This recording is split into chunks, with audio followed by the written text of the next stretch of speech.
Ok. Olá a todos. Deve estar funcionando agora. Ah, boa tarde. Aqui é 3h30 da manhã, aí deve ser 5h30 da tarde. Sábado aqui já é domingo. Então vamos lá começar a falar um pouco sobre. Eu tinha prometido falar um pouco sobre Vinaya e principalmente a, a questão mais. Meu microfone essa pessoa aqui. A questão que apareceu na ocasião passada era se é necessário ser monge para alcançar a iluminação. Era uma pergunta que a pessoa fez. Na verdade, ela fez várias perguntas. É uma pergunta enorme, tenho aqui o texto. Então, ela começa falando que ela ouviu o Wanderlei, né? O Wanderlei ouviu o ensinamento do Ajahn Suchat. Ajahn Suchat está conversando com o leigo e ele fala de uma maneira bastante enfática, né? Ele vai direto ao assunto, né? O Suchat é uma pessoa que se expressa assim bem direto, né? Sem rodeios. Então ele está falando e uma pergunta, o leigo pergunta se é possível ele continuar o emprego dele, né? Ele tem um emprego que é muito confuso, muita confusão, ele quer saber se isso é um obstáculo para ele conseguir desenvolver a prática dele. E a gente vai direto ao assunto e fala bem enfaticamente, ou você tem que escolher, né? Ou você vai ficar atolado em deveres, em funções, ou você se dedica à sua prática, né? E aí essa pessoa, quando ele ficou na dúvida, né, se é necessário a gente virar monge para poder praticar, para poder alcançar a iluminação.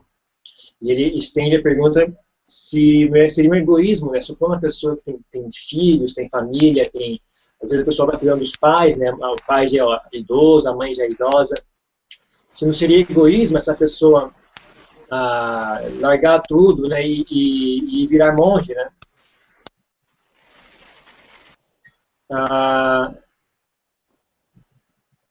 Tem que desligar o microfone pessoal aqui, senão ele fica bagunçado.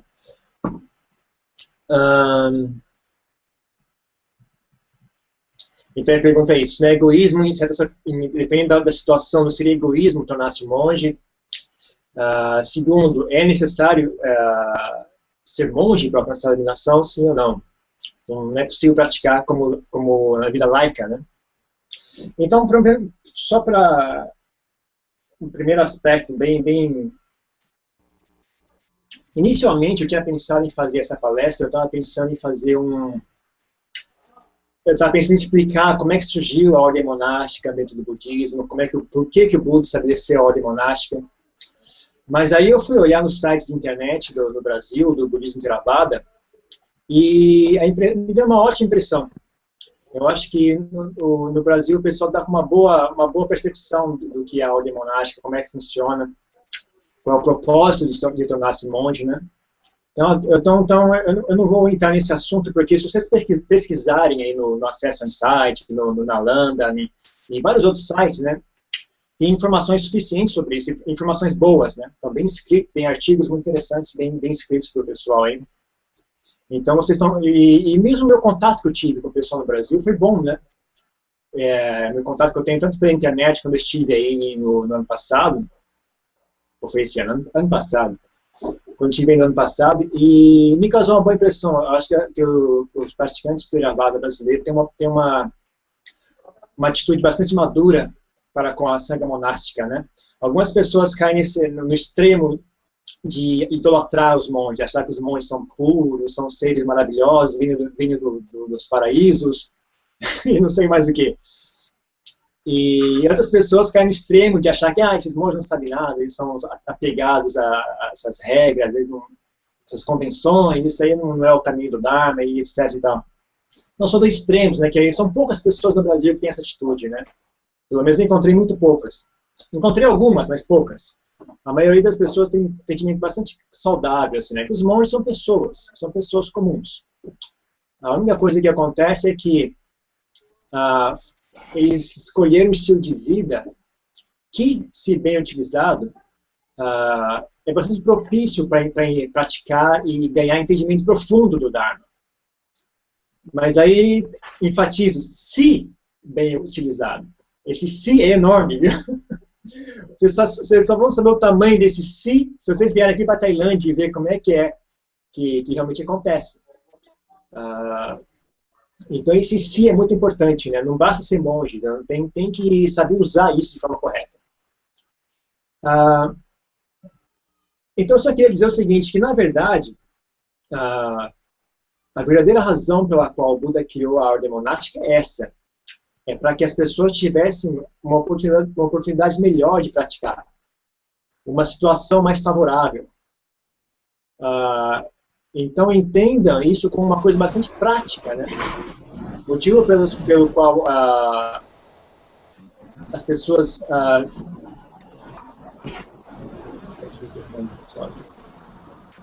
o motivo pelo qual as pessoas viram monges é para praticar, para se dedicar mais à prática. Quando eu decidi virar monge, foi mais ou menos isso, né? No começo, quando eu cheguei no monastério, eu tinha até meio que vergonha, porque eu conversava com os outros monges, né, os monges que vieram, os monges, pessoas que vieram virar monge, né? E aí você vem aquela pergunta, né? Como é que é? O que aconteceu? Por que você resolveu virar monge, né? Aí um tinha, sei lá, ele sentou em meditação e viu uma luz, teve um grande insight. Outro leu um livro, né? Leu um livro, assim que ele leu aquele livro, ele sabia imediatamente, eu sou um budista, eu vou virar monge, é esse meu caminho. E várias histórias assim, né? E a minha história não tinha nada disso, a minha história era muito simples, a minha história era... Eu queria praticar meditação, só isso. Chegou uma fase da minha vida que eu não queria, mas já tinha bem claro na minha mente, né? Eu não queria mais seguir carreira profissional, não queria casar, não queria fama, não queria dinheiro. E aí eu fui aquela lista, né? Fui retirando, não, isso não quero isso, não quero isso, não quero isso, não quero isso. Então, o que eu quero? Né? E aí, no final da minha lista, tinha tornar-se monge. Na verdade, no final da minha lista, o que tinha era praticar meditação. Né? Então, na minha lista tinha lá, praticar meditação. E aí eu pensei também, bom, como é que eu vou fazer praticar meditação? Né? Tocando um emprego dessa jeito que eu toco aqui, né? Trabalhando desse jeito, né? Quando eu chego em casa não tenho ânimo, não tenho energia para praticar meditação. Não tenho... Como é que eu vou fazer isso? E aí me ocorreu isso, não, e se eu virasse monge? E se eu virasse monge? Talvez eu ia ter mais tempo livre, ia ter espaço, ia ter um local tranquilo para praticar. Então foi só isso mesmo. Quando eu decidi virar monge, não foi nenhum grande, não veio uma luz do céu. Eu só queria praticar meditação, era só isso que eu queria fazer, não era nada demais, assim, né? E quando eu cheguei aqui no monastério, eu ficava com vergonha dessa história. Todo mundo tinha umas histórias fantásticas, né? O pessoal tinha visto uma luz, tinha tido insight, tinha lido um livro e sabia imediatamente, esse é o meu caminho, e assim por diante. E eu não, né? Eu não tinha nada disso. Mas depois, olhando sutras, olhando o Pitaka e vendo tudo mais, como é que o Buda criou a ordem monástica, como é que as pessoas se decidiam a tornar monges, eu falei, peraí, eu estou certo, é isso mesmo, né? É para isso que serve. Quando as pessoas decidem virar monge, você vê no Pitaka, quando elas tomam a decisão de tornar-se monge, várias vezes a frase que elas dizem é, da forma que eu entendo o ensinamento do Buda, não é fácil alcançar essa realização vivendo a vida laica. E se eu raspasse minha cabeça, abandonasse meu lar e tornasse um monge, né? E se eu fizesse isso, será que não ia ser melhor? Então as pessoas vão com a intenção de praticar, só isso. E veja que ele fala, não é fácil. Ele não falou, não, é impossível. É diferente, ele fala, não, é impossível alcançar a iluminação como laico. Não é isso, ele fala, não é fácil alcançar a iluminação como laico. É diferente, né? Isso é importante.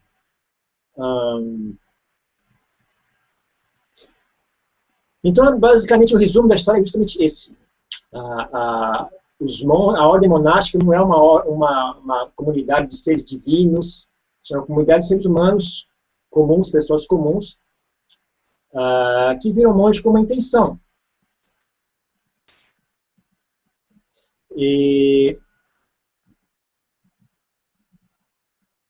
é um propósito bastante prático, gente. É uma coisa bastante prática, é uma coisa para ser utilizada. Né? Não é igual, o problema que nós vemos numa tradição cristã, em que é dito que a igreja é Deus na terra. É Deus em pessoa, né, na terra. Então, tudo que é feito por essa igreja é santo, é sagrado. Então, as pessoas que são parte dessa igreja automaticamente adquirem essa áurea. Mas não é esse caso do budismo. A ordem monástica do budismo é uma coisa bastante comum, é um grupo de pessoas. E eles vivem um estilo de vida que, teoricamente, seria conducivo à prática do Dharma. Então, o respeito que vocês têm que ter pelos monges, ou não, dependendo de vocês, se vocês vão respeitar os monges, respeitem pelo o conhecimento de Dharma que eles de fato têm. Então, você tem que conhecer a pessoa antes. Você não pode simplesmente assumir que uma pessoa é monja e automaticamente é uma pessoa pura e sagrada. Não é esse o caso. Você tem que conhecer a pessoa antes. E ver se a pessoa de fato tem um conhecimento profundo do Dharma, sim ou não. Então, se vocês conhecem um laico, um leigo, que tem um conhecimento mais profundo do Dharma, eu acho que você deveria ter mais respeito por ele do que pelos monges. Por exemplo, um monge que não ensina o Dharma de forma correta, não é digno do seu respeito. Você não tem nada de errado em não respeitar esse monge. Se ele está ensinando errado, se o que ele faz está incorreto, então não tem assunto com ele. Então, entendo isso, né? O que faz da cega monástica especial seria o entendimento do Dharma que eles possuem. E esse entendimento do Dharma é relativo, né? Você tem que conhecer a pessoa antes, não simplesmente assuma porque uma pessoa é monja e aquela pessoa é pura e sagrada e é o ser divino, não é esse o caso. Mas tenham cientes de que a vida monástica, quando bem utilizada, é uma excelente ferramenta para a prática do Dharma. Vários professores aqui, meu próprio professor, meu próprio Lampopia, né, ele fala, ele prefere ensinar ele prefere ensinar um monge do que ensinar 100 leigos. Ele troca um monge ele bota mais fé em um monge do que em 100 leigos, né? Rende mais, ele fala, rende mais. Você ensinar, tomar um monge como discípulo, rende mais o seu trabalho. Você ensina e a pessoa está em muito mais condições de assimilar aquilo que você está ensinando.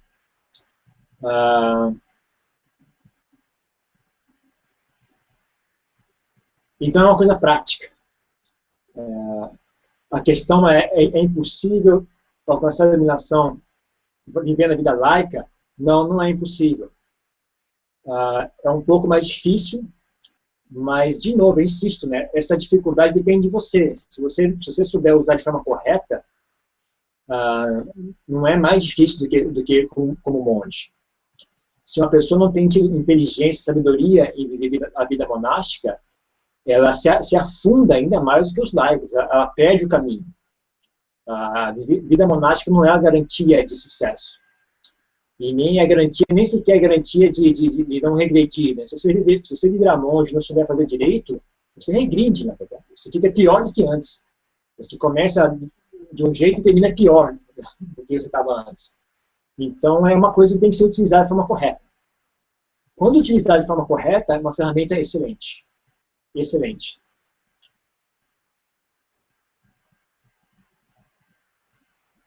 Dentro do budismo Theravada, existe uma distorção, existe um entendimento incorreto que surgiu em algum ponto no tempo, não sei aonde, mas eu sei aonde vocês podem encontrar essa distorção. Tem um livro chamado Milinda Panha, que é, se eu não me engano, é traduzido como As Questões do Rei Milinda.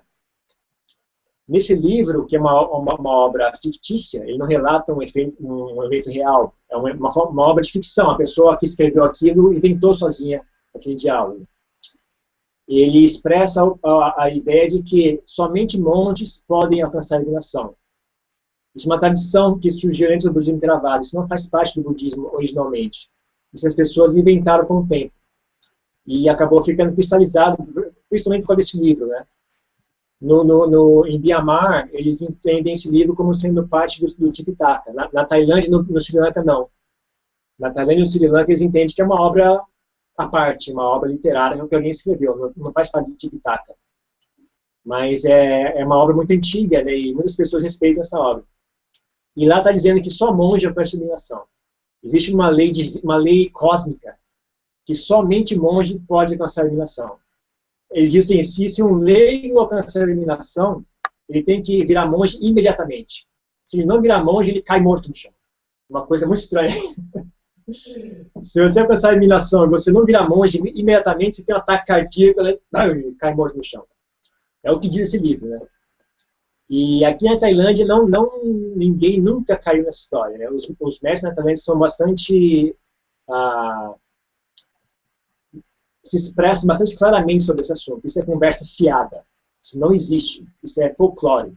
Não, isso não existe.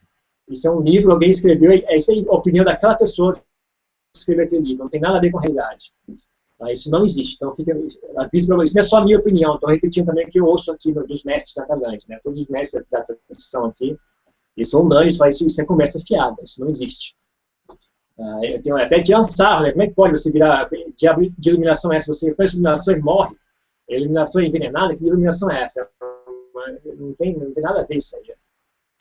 Então, aviso. Então está avisado vocês, né? Isso não procede. Isso é apenas uma folclore que surgiu dentro do budismo Theravada. Não existe nenhum impedimento, nenhuma lei cósmica que impeça um laico de alcançar a iluminação. E existem impedimentos práticos, né? E impedimentos práticos são transponíveis, né? Os monges também têm impedimentos práticos. Então não é questão de existe algo melhor ou pior, existe até uma situação mais conveniente, só isso. E também depende da sua capacidade de utilizar essa situação. Se você não tiver capacidade de utilizar a situação de forma correta, então não tem benefício algum. Tá certo? Então, resumindo, não precisa virar monge para alcançar a iluminação. Se você tiver em condições, se você sentir que vai ser benéfico, é uma opção viável, é uma opção que eu recomendo, mas não é obrigatório. Eu prefiro um bom leigo do que um monge ruim. Eu tenho mais fé no praticante leigo competente do que no monge incompetente. Então, eu recomendo o seguinte, para quem está interessado, eu recomendo o seguinte: faça o máximo possível na sua prática laica. Vai praticando até você sentir até você enxergar que para eu conseguir ir mais longe do que isso, tornar-se monge ou monja, também as mulheres podem virar monjas, né? Se você chegar num ponto da sua prática, você sentir, se eu tornasse monge ou monja, eu ia ser mais fácil, eu ia conseguir progredir ainda mais do que isso, de maneira mais fácil, né? Aí sim você pode, talvez seja uma boa ideia tornar-se monge ou monge, né? Então tem uma visão prática do assunto, né? Não pense que algum segredo cósmico que você vai virar monge, você vai estar energizado, vai vir uma bênção do espaço sideral, não tem nada a ver com isso. É uma questão prática. Entre as várias coisas que você obtém na vida monástica, além do espaço, um local tranquilo para morar, bons amigos, se você ganha bons amigos, praticantes, né, se você escolher um bom monastério, né? Se você escolher um bom monastério, você tem bons amigos, você vai ter tempo livre, uma coisa incrível, como é ótimo ter tempo livre para fazer isso, para praticar, né? Você poder dedicar, você poder adaptar a sua prática, né? Geralmente, o que acontece com os leigos é que você tem que adaptar a sua prática à sua vida. Já como monge, tem a opção reversa, você pode adaptar a sua vida à prática do Dharma. Então é uma opção muito interessante também, é uma coisa muito legal de fazer. Você começar a organizar a sua vida ao redor da prática, e não reverso, não organizar a sua prática ao redor da sua vida. Organizar a sua prática ao redor da sua vida também é uma opção, né? Você como laico, você não tem outra opção, você tem que fazer isso. Mas como monge, existe uma primeira opção, que é você fazer o reverso, né? Fazer a sua vida adaptar-se à sua prática, né? Então você tem tempo livre para adaptar, você tem permissão para ficar esquisito. Você tem permissão para viver uma vida bem austera. Você pode viver, por exemplo, eu tenho só um manto, né? Tenho esse manto e esse aqui. Esse aqui é o manto para a época do frio, né? É um manto duplo, que a gente usa quando está frio, a gente usa para se cobrir. E eu tenho esse manto e é isso. Imagine se vocês fizerem isso em casa, né? Você só tem uma muda de roupas. Não sai sempre com a mesma muda de roupa. Todo mundo vai achar que você é doido, né? As pessoas vão criar um monte de empecilho para vocês. Mas aqui eu tenho permissão de fazer isso. Ninguém me critica, as pessoas até me elogiam por isso. Se vocês fizerem isso, vocês vão ser criticados. Vão tirar sarro de vocês, vão achar que vocês estão doidos, vão criar obstáculos para vocês. Em vez de ajudar, as pessoas vão te atrapalhar ainda mais. Então, esse tipo de coisas são coisas práticas, gente. O motivo pelo qual a gente vira monge é por questões práticas como essas. E tem atitudes, né? Então, por exemplo, eu como monge, eu tenho não só a opção, eu tenho o dever de não ficar com raiva dos outros. Então, quando a gente é laico, né? Por exemplo, os homens principalmente, né? Alguém faz alguma coisa que nos ofende, né?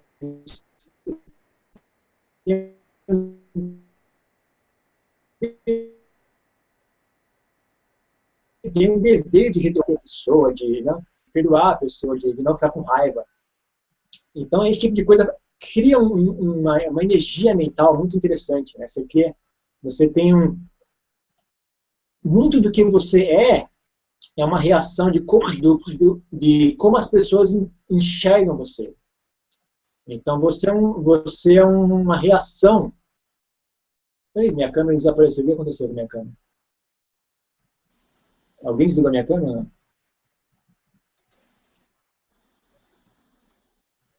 Só um minuto, gente. O que aconteceu que eu desapareci aqui?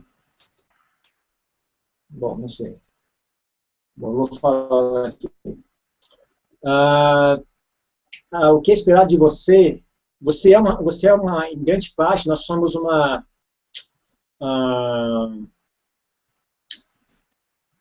nós somos condicionados pelo aquilo que as pessoas pensam de nós, como as pessoas nos enxergam, o que elas esperam de nós, o que as pessoas esperam de nós condicionam quem nós somos. Então, voltei. Então, quando você é monge, as pessoas esperam algo de você. Então, às vezes, as pessoas esperam que você seja uma pessoa paciente, que você seja uma pessoa pacífica, uma pessoa atenta, uma pessoa energética, uma pessoa respeitosa. Tem um monte de valores que as pessoas botam em você, esperam de vocês, e a gente se sente no dever de fazer jus àquela expectativa das pessoas, né? Então isso cria uma energia para nós, cria uma energia para a nossa prática também. Então esse tipo de coisa prática é o que faz a vida monástica ser tão útil, né? São questões práticas. Então tempo livre, bons amigos, lugar pacífico para morar, eu não sei como chamar isso, mas esse aspecto, assim,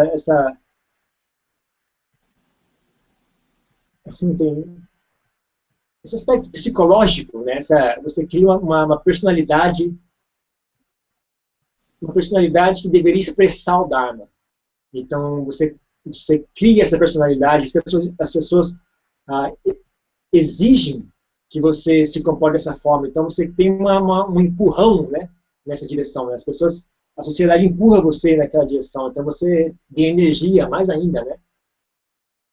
Por isso que o contato com os laicos é saudável. É importante que os monges não fiquem isolados em lugares fechados, né, sem contato com os laicos. É importante que os laicos venham, critiquem os monges, quando eles fizerem coisa errada, critiquem os monges, né? Chamem a atenção deles, você não tem vergonha de fazer isso. E o último aspecto que é importantíssimo também é ter um bom professor. A maioria dos bons praticantes do Dharma são monges. Então, se você quer encontrar um bom professor, as chances são muito maiores se você se tornasse um monge ou uma monja. As chances de você encontrar um bom professor vai ser bem maior. E não só encontrar ele fisicamente, mas tendo encontrado ele ou ela, que essa pessoa, então, ela sinta ânimo em tomar você como discípulo. Né? Se você for um monge ou uma monja, é muito mais... como eu disse, o trabalho rende mais para eles. Né? Então, eles têm mais vão estar ainda mais interessados em ter você como discípulo. Então, são esses fatores práticos que fazem a vida monástica ser tão útil. Então, é isso, gente. São coisas práticas, são questões práticas, não são questões... Não tem nenhuma regra divina, não tem nenhuma lei cósmica, né, que proíba os laicos de alcançar a iluminação. E... como eu disse, vale mais a pena ser um bom laico, um bom leigo, do que um monge ruim. Então, comecem a investir, não fiquem sonhando em ser monge. Trabalhem na prática de vocês aí, como laicos. Primeiro, seja um bom discípulo laico, antes de mais nada. Comece sendo um bom discípulo laico. Depois que você for um bom discípulo laico, depois a gente conversa sobre virar monge. As pessoas querem uma fantasia, né? Elas querem um manto colorido para vestir, que é um status, não sei o que as pessoas querem. Elas têm fantasia sobre como é que vai ser quando elas virarem monge. E as pessoas, às vezes, nem conseguem praticar meditação, não conseguem observar os 5 preceitos e já querem virar monge. As pessoas, já vi gente que não era budista. Já veio gente aqui que não era budista e queria virar monge budista. E a pessoa sequer é budista, né? Então, todo tipo de doido, né? Então, eu recomendo o seguinte. Primeiro, invistam o máximo possível na prática laica de vocês. Até ela ficar boa mesmo. Até você sentir aqui, isso aqui é uma boa prática, eu estou praticando bem. Esse é o limite da minha capacidade. Como laico, eu acho que eu só vou chegar até aqui. Se eu quiser mais do que isso, eu vou ter que virar monge. Aí sim, talvez seja uma boa opção. E isso não vai surgir para todos, né? Algumas pessoas vão continuar praticando como laico continuamente até alcançar a iluminação. Outros não, outros vão sentir que aqui, empaquei aqui, e eu acho que se eu virar monge, eu vou conseguir vencer esse obstáculo. Aí é uma boa opção. É uma opção virar monge. Enquanto vocês não estiverem sentindo esse obstáculo, eu não virem mesmo, vocês estão fazendo progresso, e vocês estão sentindo firmeza no que estão fazendo, então está ótimo. Vai praticando assim mesmo, gente. Não precisa ter muita ilusão a esse respeito.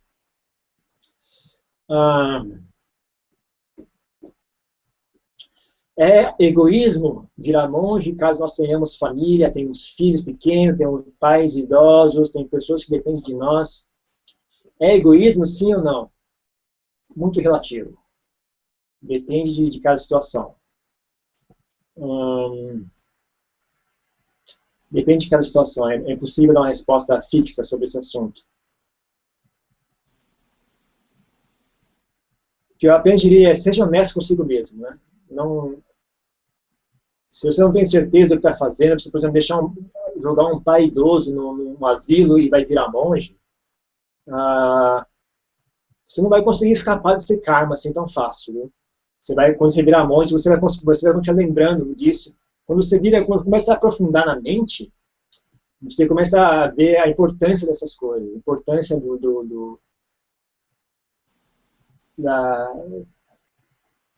gratidão, compaixão, deveres, né, dever para com as pessoas, esse relacionamento entre as pessoas, né, é uma coisa muito importante. Então, eu aconselho, só se você tiver muita certeza do que está fazendo. Por exemplo, se você tem muita certeza do que está fazendo. Caso contrário, eu não recomendo, não. Eu recomendo você primeiro cumprir seus deveres da vida mundana, da vida laica, né, até, por exemplo, se tem filho pequeno, espero ele já estar numa idade em que ele entenda o que você quer fazer e em que ele concorde com o que você quer fazer. Então, por exemplo, seu filho tem 15 anos, aí você conversa com ele: filho, eu quero fazer isso aqui, eu quero virar monge, assim, assado, por essa razão. Pede permissão para o seu filho. Enquanto seu filho for muito pequeno, não conseguir entender, então não adianta, você vai cuidando dele. Mas quando ele conseguir, já tiver inteligência suficiente para entender, conversa com ele, vê se ele dá permissão para você. Eu recomendo isso, eu não estou dando uma regra. Eu estou dando uma recomendação. Minha sensação é essa. Seria melhor se você pedisse permissão para o seu filho, né, se ele concordar, se ele entender o que está fazendo, concordar, aí sim. Para os pais, você tem um dever de pedir permissão. Você não pode virar monge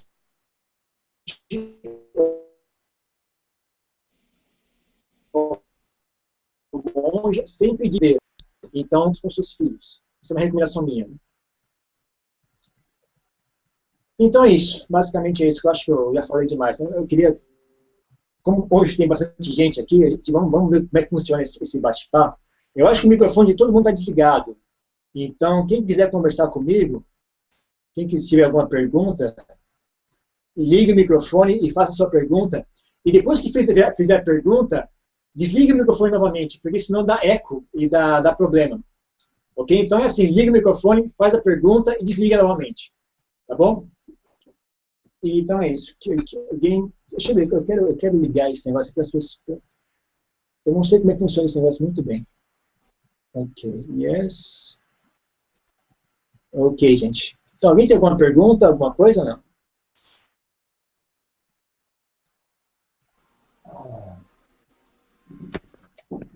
Alô, pode fazer pergunta? Pode, estou ouvindo. Ah, eu queria saber assim se existe algum caso em que monge, tipo, assim, eu sei que é comum entre monges ter um professor e um aluno, assim, no caso. Ah, tem casos onde algum monge aceita algum leigo como aluno, alguma coisa do tipo? Já ouvi falar assim, viu? Não pode. Toda vez que eu boto água, as formigas vêm e bebem minha água. Incrível. É só na hora que eu vou fazer essa palestra aqui. Ó. Quando eu bebo água, normalmente nenhuma formiga vem. É só quando eu faço a palestra, as formiguinhas vêm beber água. Só um minuto, vou pegar uma garrafa de água para beber aqui. Porque...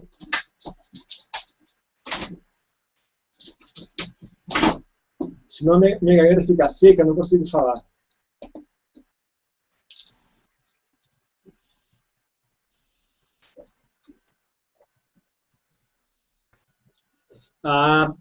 Não pode ter. Tem uma biografia, não pode ter em inglês, chama The Autobiography of a First Monk. Está aí no Access to Insight. Você pode fazer um download no Access to Insight. E ele tinha discípulas, monjas, que eram time classe A. Né? Elas tinham uma realização assim, mais elevada. E ele mandava os discípulos dele, os monges, discípulos dele, ir estudar com aquelas monjas. Bom, não era bem monja, aquelas moças, aquelas senhoras vestidas de branco, né? Elas seguem outros preceitos. Não sei se é um meio termo entre monge e não, né? Então, ele mandava os discípulos dele ir estudarem com elas, né? Então, tem casos assim, tem outros casos que eu me lembro também geralmente na Tailândia, os praticantes laicos que alcançam um nível alto são mulheres, porque a ordem monástica masculina é bastante forte aqui, é bastante forte. Então, um homem que gosta muito de praticar meditação, que gosta muito do Dharma, é natural que eles virem monges. Né? 99% deles viram monge. Então, tem muitos poucos homens laicos que praticam Dharma. A maioria são mulheres. Então, geralmente, quando os eventos que eu conheço são todas mulheres.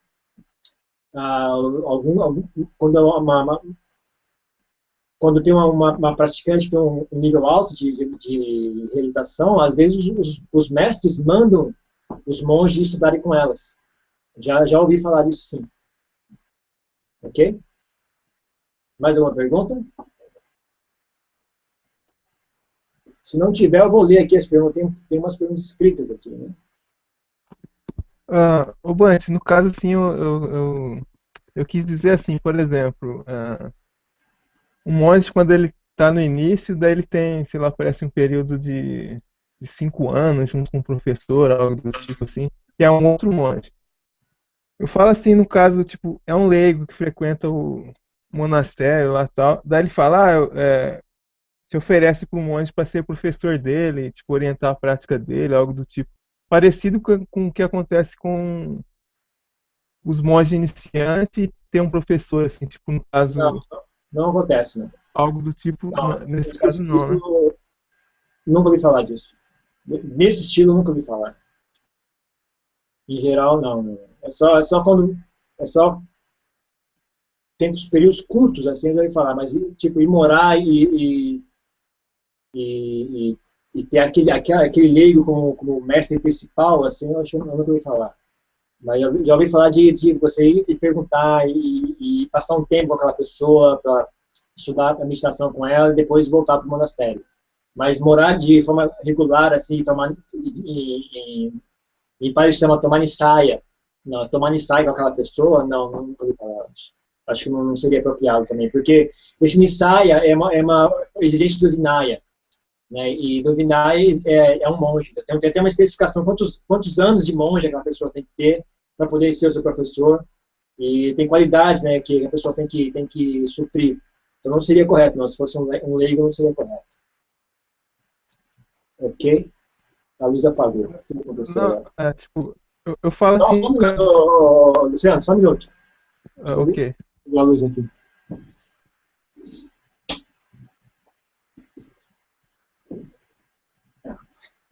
Agora, até um Fala pouquinho, assim. deixa eu só ver Aham, as outras ok. pessoas, porque senão você vai perguntando Beleza, sozinho o tempo inteiro e aí ninguém mais tem mais oportunidade. tranquilo. Eu Deixa vou eu ver o que esperar então. estou fazendo aqui, ó. Bante, caso uma pessoa não seja dona de nenhum negócio que venda intoxicantes, por exemplo, mas que seja empregado num negócio que venda esse tipo de coisas, como, por exemplo, trabalhar num bar. Se isso é modo de vida incorreto, isso é modo de vida incorreto? Olha,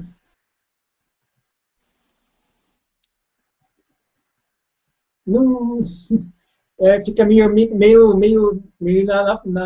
na fronteira, né?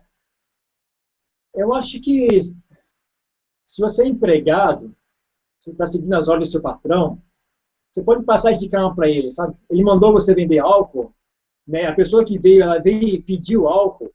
O patrão mandou você vender álcool e a pessoa pediu álcool. Então, olha, é assunto de vocês dois.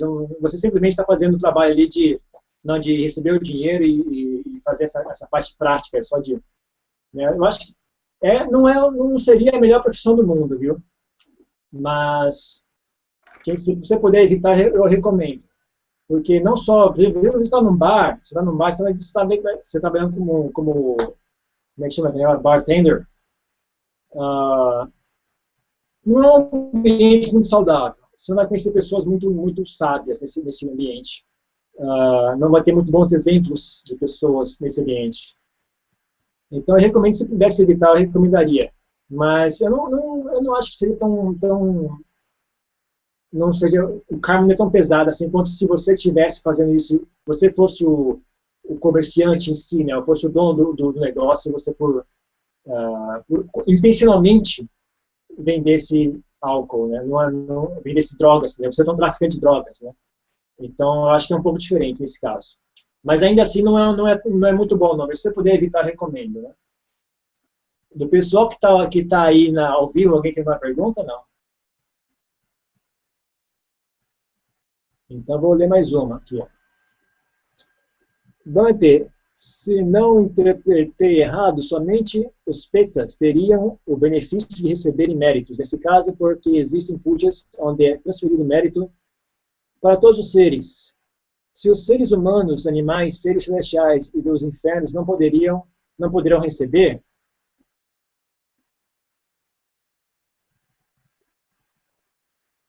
não sei. Agora também estou num campo que eu também não sou muito expert nesse assunto. Viu?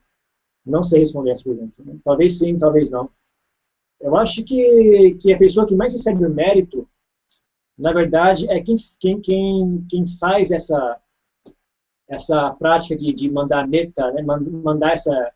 Quando você oferece mérito, você está fazendo meta-bhavana. Né? Então, você está mandando o seu bem-querer para essas pessoas. Né? Quem mais se beneficia é a própria pessoa que faz essa prática. Mas eu acho que recebe um pouco, sim. Mesmo seres humanos, essas coisas, eu acho que ajuda. Mas eu não sou expert, eu não tenho muito conhecimento sutil sobre esse assunto, não. Viu? Eu prefiro não dar muita opinião. E tem mais uma aqui. A questão do celibato é regra geral ou depende da escola budista? A questão do celibato, o que acontece é o seguinte, o Buda, diferente de outras religiões, o Buda, ele criou a ordem monástica dele. Não foi uma coisa que depois que ele faleceu as pessoas começaram a se organizar em comunidades. Não foi isso. Enquanto ainda vivo, ele criou a ordem monástica. E ele especificou como é que ele queria que uma pessoa que se diz monge budista se comportasse. Bem claramente, né? E ele especificou o celibato como obrigatório. Foi a primeiríssima regra que ocorreu. Foi antes não existia. Quando começou a ordem monástica, não tinha nenhuma regra ainda. Porque os monges, todos eles tinham um bom entendimento do Dharma e se comportavam de maneira correta, sem ter que ter regra. Mas como a coisa foi crescendo e mais pessoas foram virando monges, aí começou a ocorrer problemas de mau comportamento e etc. O evento que fez ele criar a regra monástica foi quando o monge engajou em contato sexual. Quando ele ficou sabendo disso, ele ficou muito bravo, ele deu uma bronca. Quem quiser, vai olhar no Vinaya, no Vinaya Pitaka, deu uma bronca de arrepiar o cabelo mesmo. E ele falou, bom, agora vamos ter que criar uma regra monástica. Chegou tão baixo a esse ponto, agora vai ter que ter regra monástica, porque não dá para continuar desse jeito. E aí ele criou a regra monástica a partir desse ponto, quando o monge engajou em sexo. E foi a primeiríssima regra que ele criou. E essa regra é da classe que se chama parádica. Significa parádica ser derrotado. Parádica significa ser derrotado. Se uma pessoa comete uma ofensa de parádica, se diz que a pessoa foi derrotada. Você está expulso da ordem monástica, você não pode mais virar monge. Você não tem como pedir perdão, você não tem como explicar, foi uma situação difícil, estava passando por um momento difícil. Não tem conversa. Se você quebrou essa regra, você foi derrotado. Você não tem como voltar atrás. Então, é uma regra seríssima, né? Você vê que ele levava muito a sério esse assunto. E ele disse, então, se uma pessoa se diz bhiksu, no budismo mahayana a gente usa a palavra bhiksu, no budismo Theravada a gente usa a palavra bhikkhu. Se uma pessoa se diz bhikkhu, e hipótese alguma, situação alguma, essa pessoa pode engajar em contato sexual. Se ela praticou sexo, ela está automaticamente expulsa da ordem monástica. Ela não é válida mais como monge. Ou monja. Certo? Agora, a palavra monge é uma palavra ocidental. Não é uma palavra que vem do Pali, não vem da Índia. É uma palavra que vem do Ocidente. Então, a palavra monge é uma palavra que não sei exatamente qual seria a definição exata da palavra monge no Ocidente. Então, as pessoas hoje usam a palavra monge de maneira bastante, eu diria, criativa. As pessoas são muito criativas em dizer o que é um monge ou não. Então, eu não sei, né? Se você falar, mas um monge pode fazer sexo? Depende. O que é que você chama de monge? Eu não sei. Depende de você. Você decidir o que é um monge, sim ou não. Eu acho que, se você perguntar para um cristão, ele fala, olha, essa pessoa aqui é um monge, ele bebe, ele tem namorada, ele vai no nightclub, ele vai no motel, ele tem amantes, e ele tem filhos, esposa, ele tem um salário X, ele tem um emprego, ele é dono de uma empresa. Você fala, isso aqui é um monge. Eu acho que os cristãos vão dar risada da sua cara. Você está doido. Isso não é monge. Mas, no cristianismo, se você quebrar o voto de celibato, você consegue pedir perdão, né? Você não está expulso da ordem monástica. E ainda assim é entendido que os monges não praticam sexo. E o cristianismo, eu acho que nós utilizamos a palavra monge vindo do cristianismo. Então, dentro do cristianismo, eu sei que a palavra monge significa um celibatário. Com certeza, eu sei disso. Agora, no budismo, a palavra monge já não tem mais significado. Não sei o que é que significa ser monge no budismo atualmente. Mas, falando o seguinte, se você é um bhikkhu ou um bhiksu, sim, é obrigatório o celibato. Agora, se você é um monge budista de uma filiação ou outra, que tem sua própria regra monástica, que não é a regra que o Buda estabeleceu, aí eu não sei, aí é cada um por si, eu não tenho como falar a respeito disso. Né? Então, depende de cada um, depende do que é que você entende como monge, né? Depende de você também. Ok? Mais alguma pergunta? O pessoal que está aí como é que chama nesse stream? Ô, Bante, minha pergunta que eu tinha feito aquela hora é no sentido de um leigo ser aluno de um monge. Acho que o senhor tinha entendido que seria no caso de um monge ter um leigo como professor, né? Mas não, Ah, é se o existe contrário. algum caso de um monge aceitar algum leigo como aluno, se o senhor conhece algum caso disso, se Sim, com existe alguma certeza, coisa. com certeza. Tem leigos que moram no monastério, né, e são, aqui, né, aqui no Papiec, tem leigos que são discípulos de 20 anos. 20 anos, moram no monastério. Eles moram aqui 20 anos, 25 anos, 30 anos, e praticam bem, né? Tem um velhinho aqui, tem alta 10, ele pratica pesado mesmo. Sim, sim, desculpa, eu entendi mal, entendi o reverso. Porque geralmente o que as pessoas perguntam é o reverso, mas tem sim. Vive junto, né? Vive dentro do monastério, vive junto. Só que ele geralmente observa os 8 preceitos, né? Mas vive no monastério, tem contato direto com o professor, né? Vai perguntar, vai conversar com o professor direto. Tem sim, é muito comum isso. Ok? Mais alguma coisa? Alguém aí?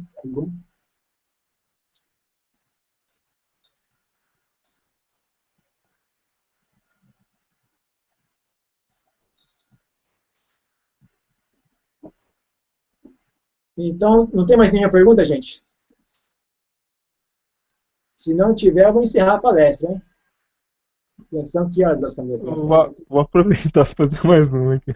Ah, É, era sobre questão de, não sei se você vai saber também, de transferência de mérito, que eu tenho dúvida também. Ah, no caso, se realmente a questão da cerimônia, se ela é, potencializa o efeito de receber o mérito, por exemplo, se morre algum parente, daí você vai. Eu queria saber, por exemplo, se a pessoa só, sei lá, morreu um parente meu, de repente, sei lá, ou mesmo que não seja parente, alguém que eu quero transferir mérito, por exemplo. Daí só de eu fazer uma doação, sei lá, alguma boa ação, daí eu pensar que essa boa ação, o mérito dessa boa ação, vá para tal ser, tal.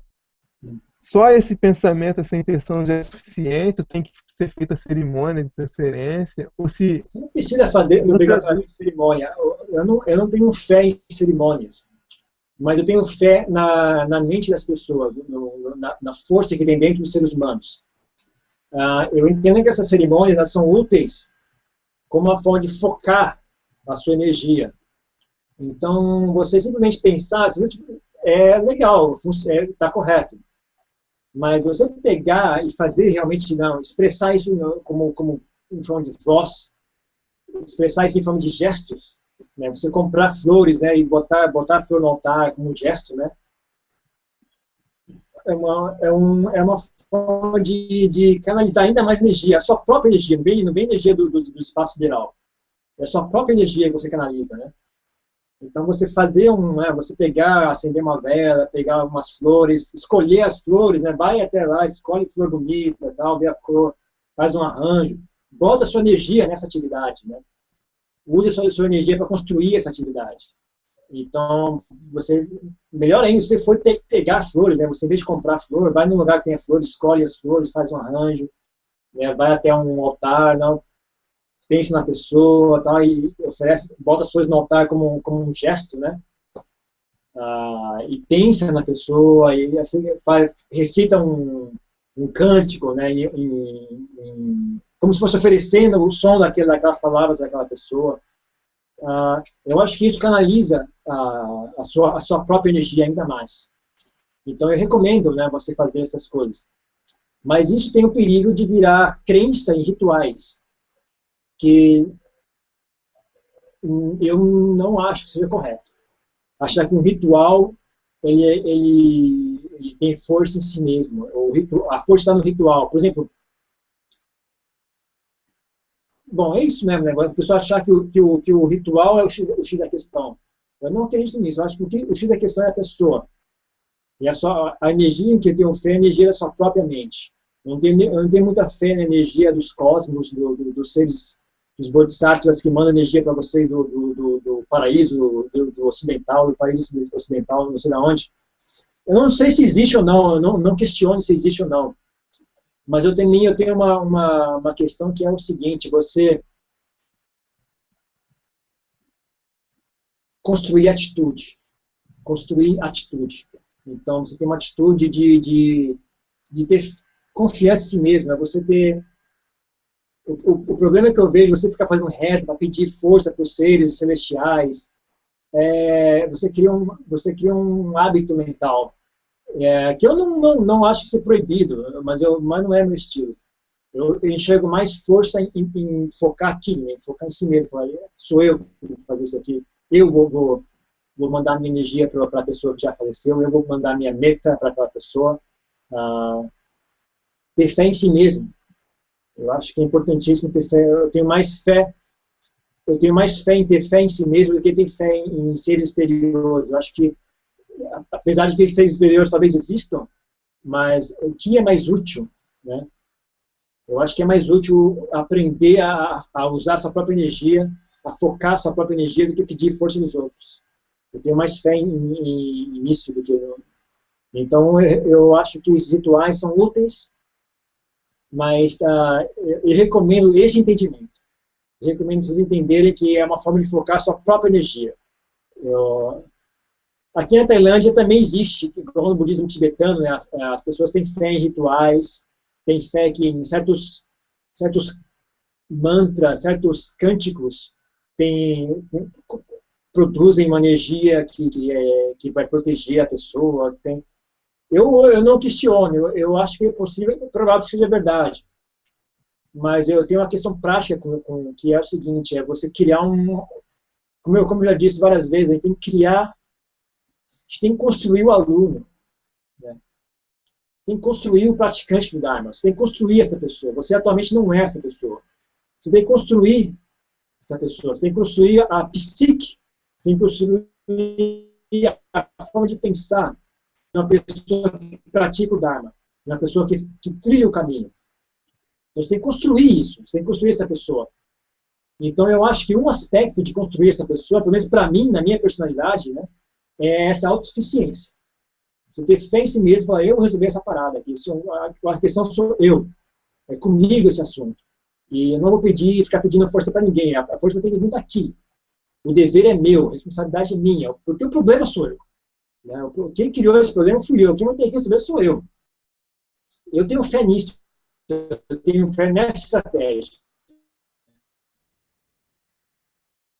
Falei ter fé em seres exteriores, pedir bênçãos. Ok, mas eu não tenho como ensinar isso porque não é o que eu faço.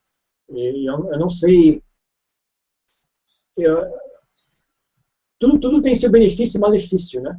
Então, se você praticar igual a mim, tem um benefício, mas também tem um lado ruim. Se você praticar, não, pedir bênção para os seres celestiais, tem um malefício, mas também tem um benefício, né? Então, cada um tem que escolher por si mesmo. Aqui, né? Os monges são enterrados ou cremados? Depende da cultura do país que você vive.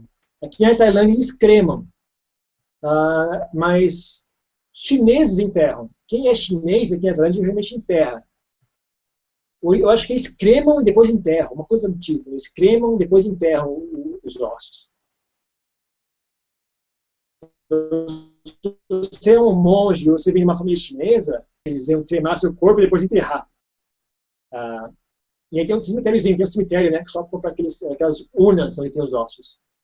Mas não tem nada a ver, não tem questão nenhuma. Se você pode, depois que morreu, não tem nada a ver. O corpo é só um cadáver, não tem nada a ver. A pessoa que morreu já foi. É uma questão prática. O que é que você faz com esse cadáver agora?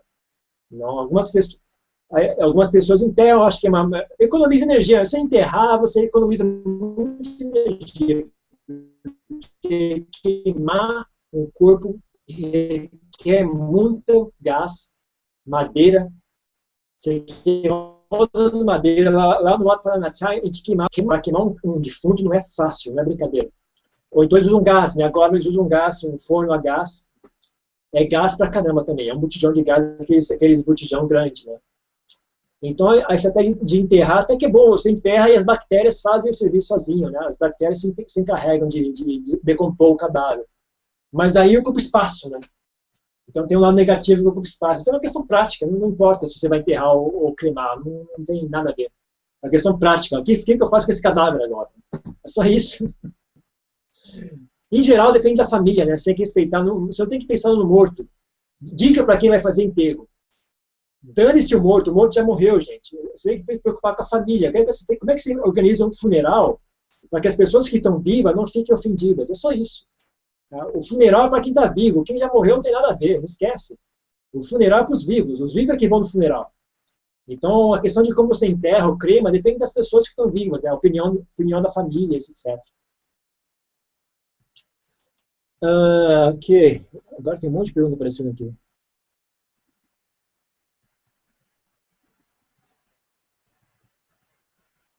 Bante, a pergunta não tem tanto a ver com a palestra, mas se puder responder, é possível dar um esclarecimento sobre Vipassana e Shamatha?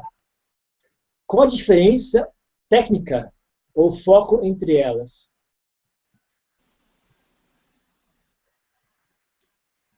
Deixa eu ver, eu acho que eu peguei uma pergunta aqui. Ok.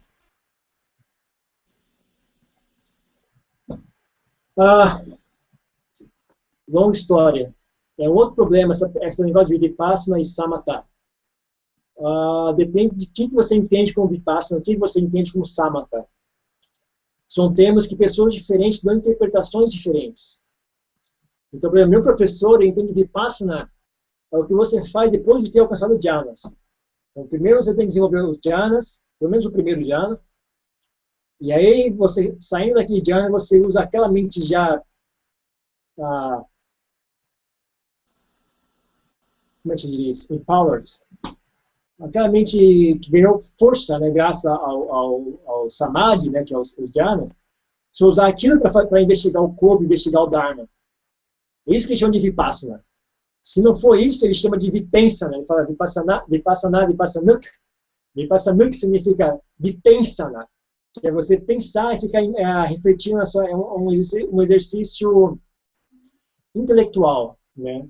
Então ele fala que vipassana de verdade não é isso. Vipassana de verdade é você investigar, por exemplo, você vai investigar o corpo. Se você desenvolver samadhi, você é capaz de enxergar de verdade dentro do corpo. Você enxerga de verdade, não é você imagina como é que é dentro do corpo. É dito que a pessoa enxerga mesmo, ela consegue enxergar dentro, enxergar os órgãos, enxergar o conteúdo do estômago. A pessoa consegue enxergar células dentro do sangue, né? É dito que é assim, eu não sei, né? É dito que as pessoas que desenvolvem jhana, quando elas vão investigar o corpo, é assim. Quando não é assim, a pessoa fica refletindo intelectualmente, né? Então, a gente vipensa, né? Fica pensando, né? Então, o que as pessoas chamam de vipassana no Ocidente é mais isso, né? É mais refletir, é um exercício intelectual um pouco, né? Então, qual que é a diferença entre vipassana e samatha? Depende de como você entende o assunto, né? Mas, basicamente, a vipassana é você condicionar a mente. Não, perdão. Samatha é você condicionar a mente, você pacificar, estabilizar e energizar a mente. A mente tem que estar energética, tem que estar acesa. Né? Vipassana, se você entra em Samatha, se você entra em, então não serve. Eu não sei se isso se qualifica como Samatha ou não, mas não serve para a nossa prática. A mente tem que estar pacífica, estável, mas tem que estar presente, tem que estar acesa, tem que ter uma mente energética.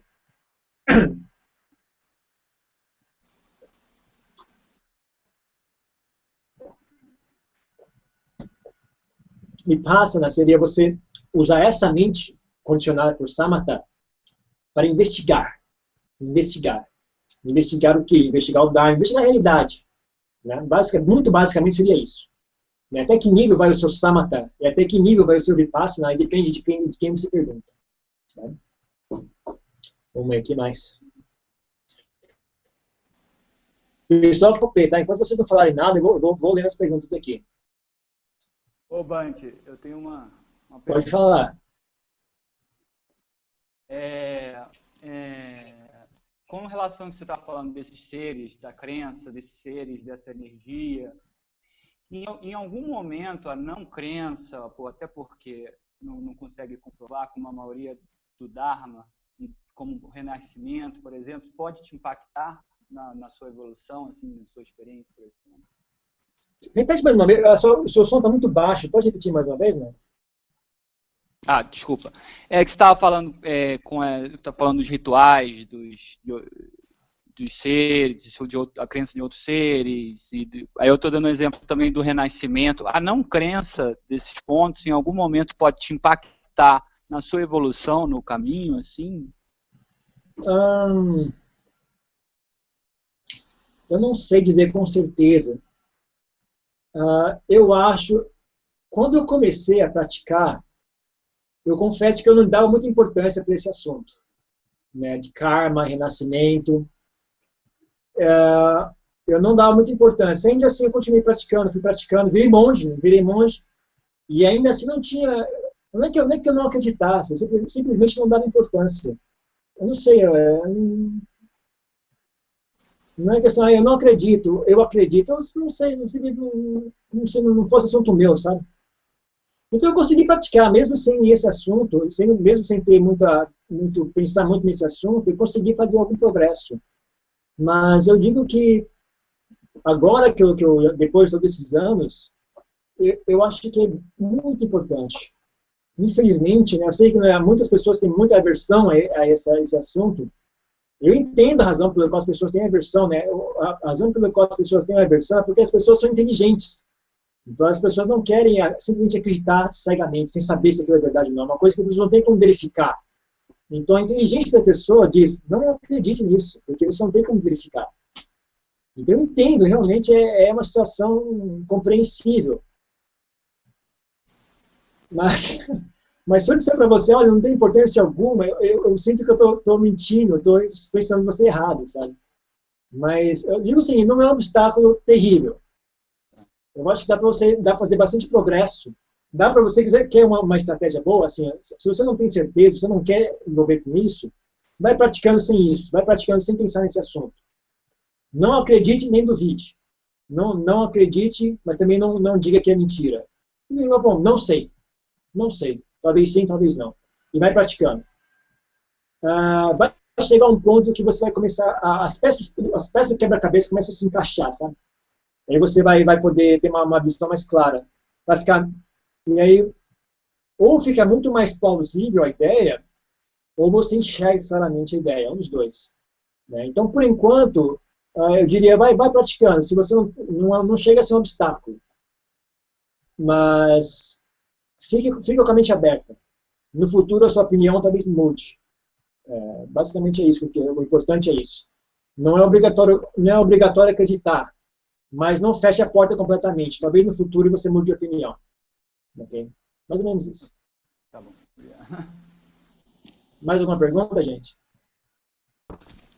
Beth, eu acho assim que é difícil, no caso, o leigo, uma das dificuldades, né, tem, assim, entre outras coisas, né?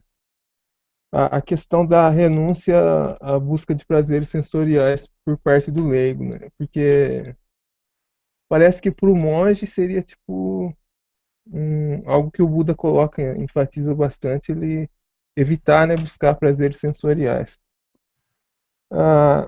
Eu queria saber, assim, na sua opinião, é, até que ponto o envolvimento com prazeres sensoriais poderia ser, assim, um obstáculo, assim, para a prática, ou como que o leigo deveria lidar nessa questão, porque, assim, como leigo, tipo, não é condenável, assim, na verdade, até é estimulado buscar os prazeres sensoriais, né? Eu queria que você falasse um pouco a respeito disso, até que ponto os prazeres sensoriais são obstáculos, ou São algo no obstáculos sentido, assim. simplesmente para a prática de samadhi. Um dos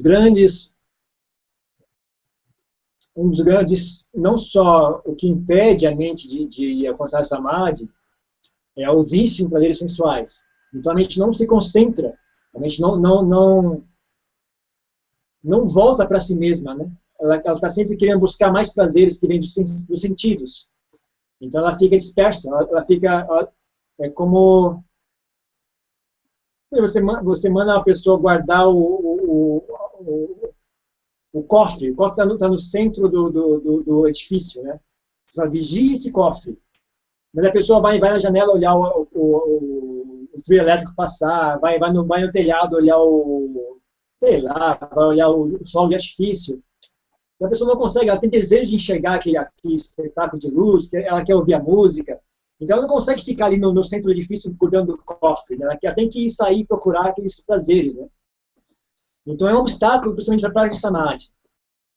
Prazeres sensoriais são um obstáculo direto para a prática de Samadhi. É o primeiro Nivarana, que é aqueles 5 obstáculos, né? É logo o primeiro deles, é o apego a vício em sensualidade. Então, uma pessoa que queira realmente desenvolver Samadhi de verdade, essa pessoa vai ter que aprender a renunciar à sensualidade. Significa que você vai ter que viver isolado? Não obrigatoriamente, mas é uma boa estratégia. Que nem uma pessoa que vai deixar de beber, é uma boa estratégia você evitar o bar. Não, quem é usuário de drogas, quer parar de usar drogas, uma boa estratégia é parar de frequentar o grupo de drogados. Então, quem vai querer vencer o vício em sensualidade, é uma boa estratégia se isolar dessa sensualidade. E aí você vai ter que encarar a crise de abstinência, que nem os alcoólatras, né? Então, não pense que as pessoas pensam que quando eu me isolar da sensualidade, minha mente vai ficar pacífica. Não. Quando você se isolar da sensualidade, sua mente vai ficar doida. Vai ter uma crise, né? Uma crise de abstinência. Que nem drogado, exatamente que nem drogado. Mas se você conseguir vencer isso, né, você ganha uma posição muito interessante. Ok? Bante, a sua experiência enquanto leigo, qual o melhor tipo de trabalho para a prática do Dharma? Eu diria um trabalho que você não precisa se preocupar. Um trabalho que não gera muita preocupação. Um trabalho que você pode manter a sua mente ocupada por exemplo, com a meditação, por exemplo. Você pode praticar e meditar ao mesmo tempo. Por exemplo, uma pessoa sei lá, uma pessoa que é massagista, por exemplo. Você não precisa pensar em nada. Inclusive, você pode usar aquela massagem como uma prática de metta-bhavana, né? Então, você vai fazer a massagem e vai mandando metta para aquela pessoa que está massageando. Ou até mesmo você fungaria, você vai varrer no chão, você não precisa pensar em nada, você pode manter a mente em silêncio, né, e varrer no chão em silêncio. Um trabalho que não cria muito estresse, que não desperdice muita sua energia. De preferência um trabalho que você que requeira qualidades que tem a ver com o Dharma. Por exemplo, eu falei, uma pessoa que é massagista, uma pessoa que é médica, uma pessoa, não sei, algum trabalho que você precisa usar essas qualidades que você necessita desenvolver para praticar o Dharma. Se você precisar daquela qualidade para trabalhar, é uma ótima pedida, uma ótima ideia, porque assim você desenvolve aquela qualidade. Tanto para praticar o Dharma, quanto para ganhar a vida. Então, se você conseguir conciliar ambos, assim, é uma boa ideia.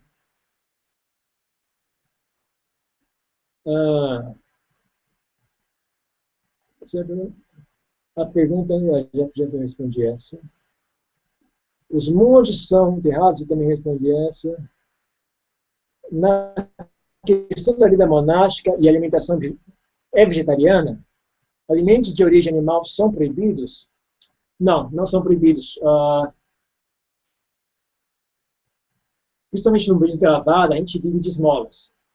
Então a gente não tem o direito de exigir alimentação X ou Y, exceto caso o problema de saúde. Então, se o problema de saúde eu preciso comer comida vegetariana, o que ocorre muito, né? A pessoa que problema de saúde não pode comer carne, né? Uma pessoa tem problema sei lá, digestão, por exemplo, então ela pode pedir comida vegetariana. Mas se você sabe que você consegue comer carne, você não tem o direito de pedir comida vegetariana. Você tem que comer o que for oferecido. O que você pode fazer é ensinar a pessoa, ensinar sobre a importância de não matar, a importância você pode ensinar sobre isso, mas se a pessoa vier oferecer carne, e você sabe que você pode comer carne, você não vai passar mal caso você coma carne, você não pode recusar. Você tem que aceitar o que for oferecido. Você não é obrigado a comer também, né? Se a pessoa oferecer, você aceita, mas não come. Então você bota na tigela, a gente tem uma tigela, né? Então você bota na tigela, leva para sua cabana, mas não come aquilo, você não é obrigado a comer se você não quiser. Mas não é apropriado recusar, né? Mas com relação à comida vegetariana, você pode fazer é ensinar as pessoas sobre a importância, né, de não matar. Mas quando a pessoa oferece, tem o dever de aceitar. Exceto caso você tenha doença. Aí você pode recusar e dizer qual é a comida que você precisa comer. Né? Ok, essa eu respondi. Que mais? Tem um negócio de chat, tem um chat ali que eu nem vi. O que é esse chat? Oh, tem um monte de pergunta aqui. Eu achando que ia acabar a palestra. Bante, não estou visualizando. Não, ok, já estou visualizando. Existe diferença entre o que ensina sobre o Dharma, um praticante monástico e um praticante leigo? A tradição Theravada possui alguma restrição a algum tipo de ensinamento para os leigos, por exemplo?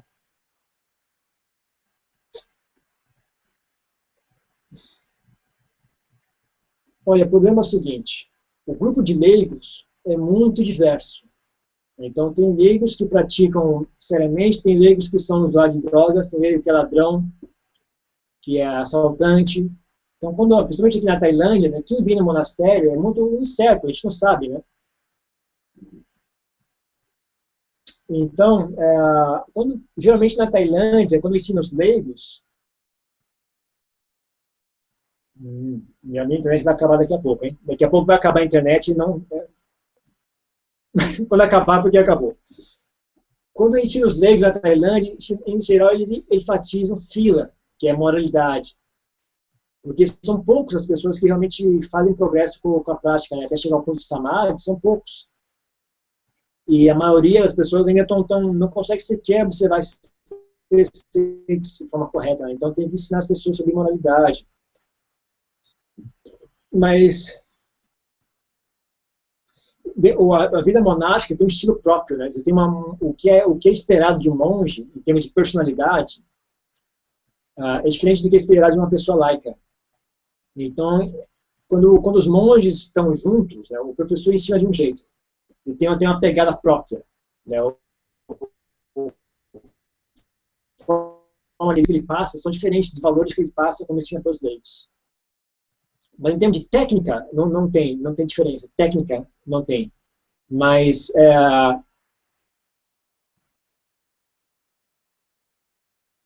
os monges têm uma cultura própria deles. É uma cultura própria. Né? Quando você está entre monges, a conversa é diferente do que quando você está entre leigos. Né? O tipo de conversa, o tipo de atitudes, né? O tipo de ensinamento é um pouco diferente, sim. Né?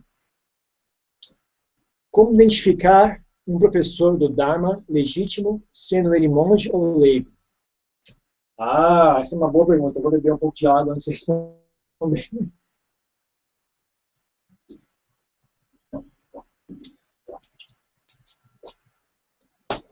Não tem como. Não tem como identificar com certeza. Experiência com a prática do Dharma. Se você tiver um bom conhecimento do que é o Dharma, quando você vê uma pessoa que possui o Dharma, você reconhece naquela pessoa, sabe? Você vê, você consegue reconhecer aquela pessoa. Mas só não tem um sinal, não tem uma placa que diga, não tem um... Algumas pessoas são muito eloquentes, né? Então, a pessoa ser muito eloquente, explicar claramente, ainda não é sinônimo de real conhecimento. Uma pessoa ser carismática não é sinônimo. Uma pessoa ser hábil em organizar grupos, em escrever livros, não é sinônimo. Nem mesmo o comportamento é um pouco difícil. As pessoas às vezes têm um comportamento na frente dos outros, né? Na frente dos outros é uma coisa, pelas costas é outra. Então, só pelo comportamento da pessoa nem sempre também é claro. Então, é muito, muito difícil, né? Em geral, o que você pode fazer é convivendo com aquela pessoa durante muito tempo, você consegue perceber melhor quem é aquela pessoa, né? Aí demora-se muito tempo, né? Vários anos morando junto para você poder realmente saber até que ponto aquela pessoa realmente é uma expressão do Dharma, sim ou não. Mas o que ajuda muito é você praticar e ganhar conhecimento do Dharma. Quando você ganha esse conhecimento, você ouve alguém, você reconhece aquilo. Né? Se você fala, essa pessoa manja do assunto. Só de você ouvir, assim, é incrível. Você ouve assim e fala, essa pessoa manja. Só pelo tom de ser, é indescritível, é indescritível. Às vezes pelo tom de voz, você ouve o tom de voz da pessoa e fala, essa pessoa manja. Eu ouvi agora há pouco, aí no Brasil, teve uma monja tibetana chamada Tenzin Palmo.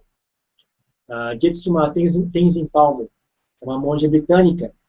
Ela teve no Brasil há pouco aí, vocês perderam. Dá uma olhada no YouTube, né? Vocês encontram no YouTube, tá aí as palestras dela. Senti firmeza, viu? Senti firmeza nela. Eu só ouvindo, eu falei, essa pessoa manja. Essa pessoa manja do assunto.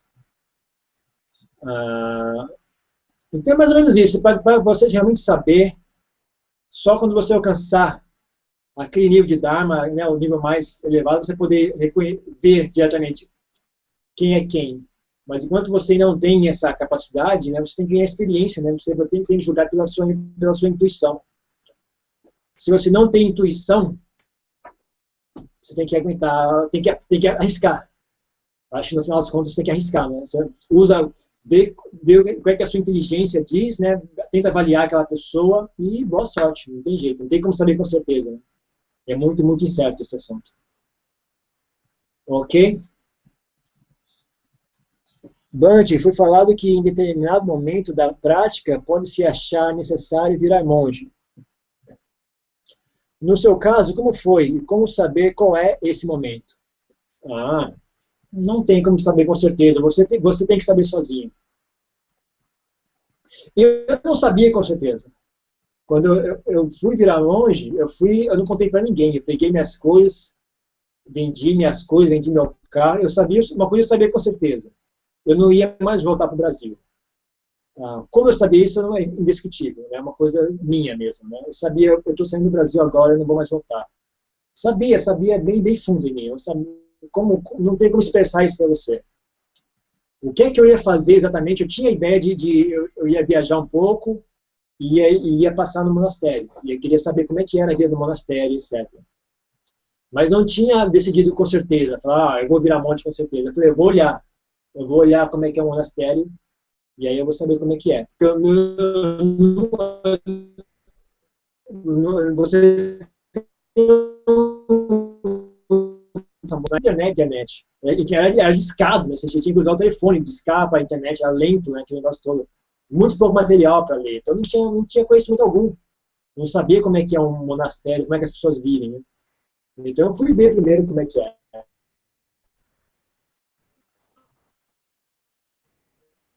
E eu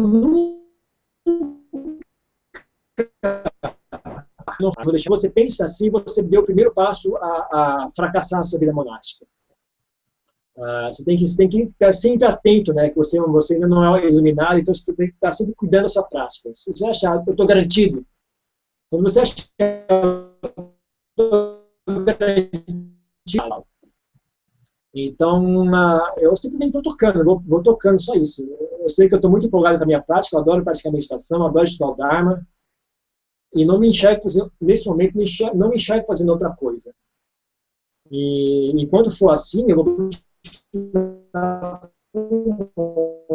ter a honra de viver, de morrer usando esse manto. Né? Será que eu vou ter esse mérito ou não? Só o tempo dirá. Mas tomara que sim, né? É o que eu gostaria de poder fazer. Mas será que vai acontecer ou não? Né? Só vindo para crer. Eu já vi muita gente cair do cavalo. Né? Os que mais caem do cavalo são os que têm certeza. Né? É incrível, né? Você fala, aqueles que vêm muito empolgadão, né? Eu vou virar monge, com certeza, minha vida é essa, agora já me decidi, vou virar monge, eu nunca vou largar. Esquece, esse não dura nem 2 meses. 2 meses ele desiste. Né? Por várias razões, eu não vou explicar muito, porque elas estão estendendo muito o tempo da palestra. Né? Quando o monge pelo qual guardamos grande confiança, do qual olhamos e dizemos, esse sabe das coisas, como foi dito anteriormente, comete um ato negativo que cause certo escândalo.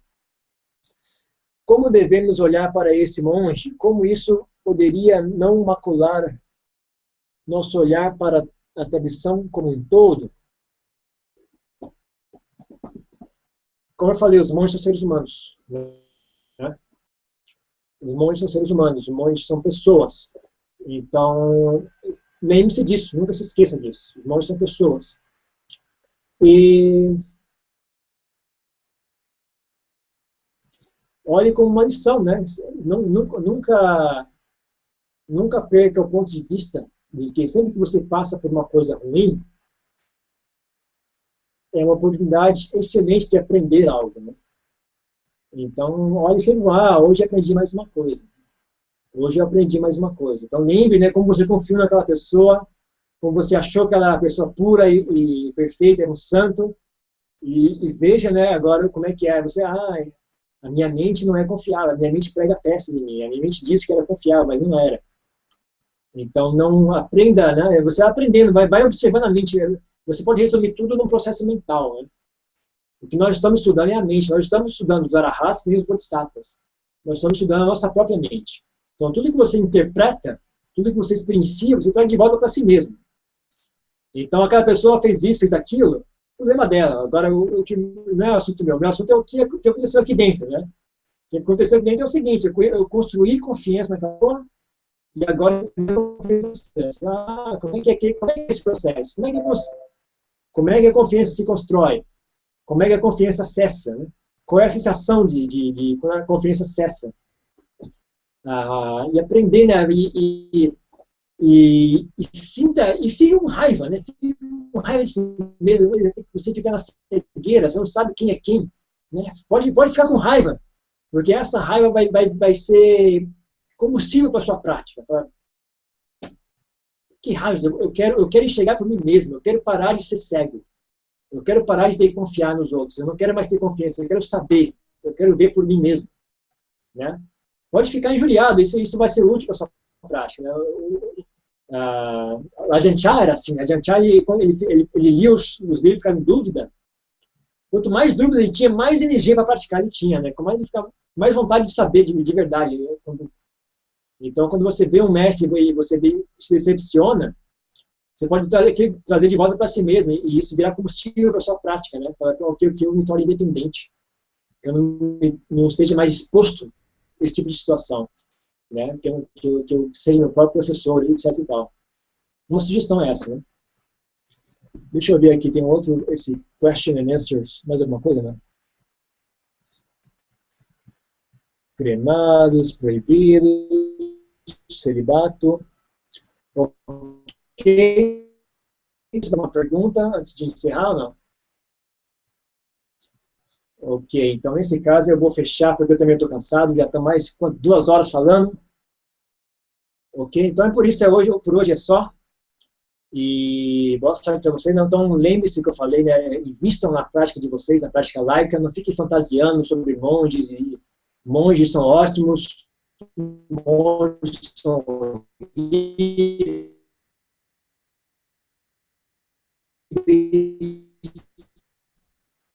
monges são seres humanos. A única coisa que eles têm de especial é que não são ilusões a esse respeito. E foquem na prática do Dharma. Foquem em enxergar e conhecer o Dharma por si mesmo. Por si mesmo, vai passar por um caminho monástico ou não, isso vocês vão decidir sozinhos, isso vocês vão enxergar sozinhos. Mas o foco não é em virar monge, o foco é em praticar e chegar ao Dharma. Virar monge é uma ferramenta. É uma ferramenta excelente, mas é uma ferramenta. Então tenham bem claro isso. Ok? E é isso então. Chega, estou cansado também. Até mais. Tchau.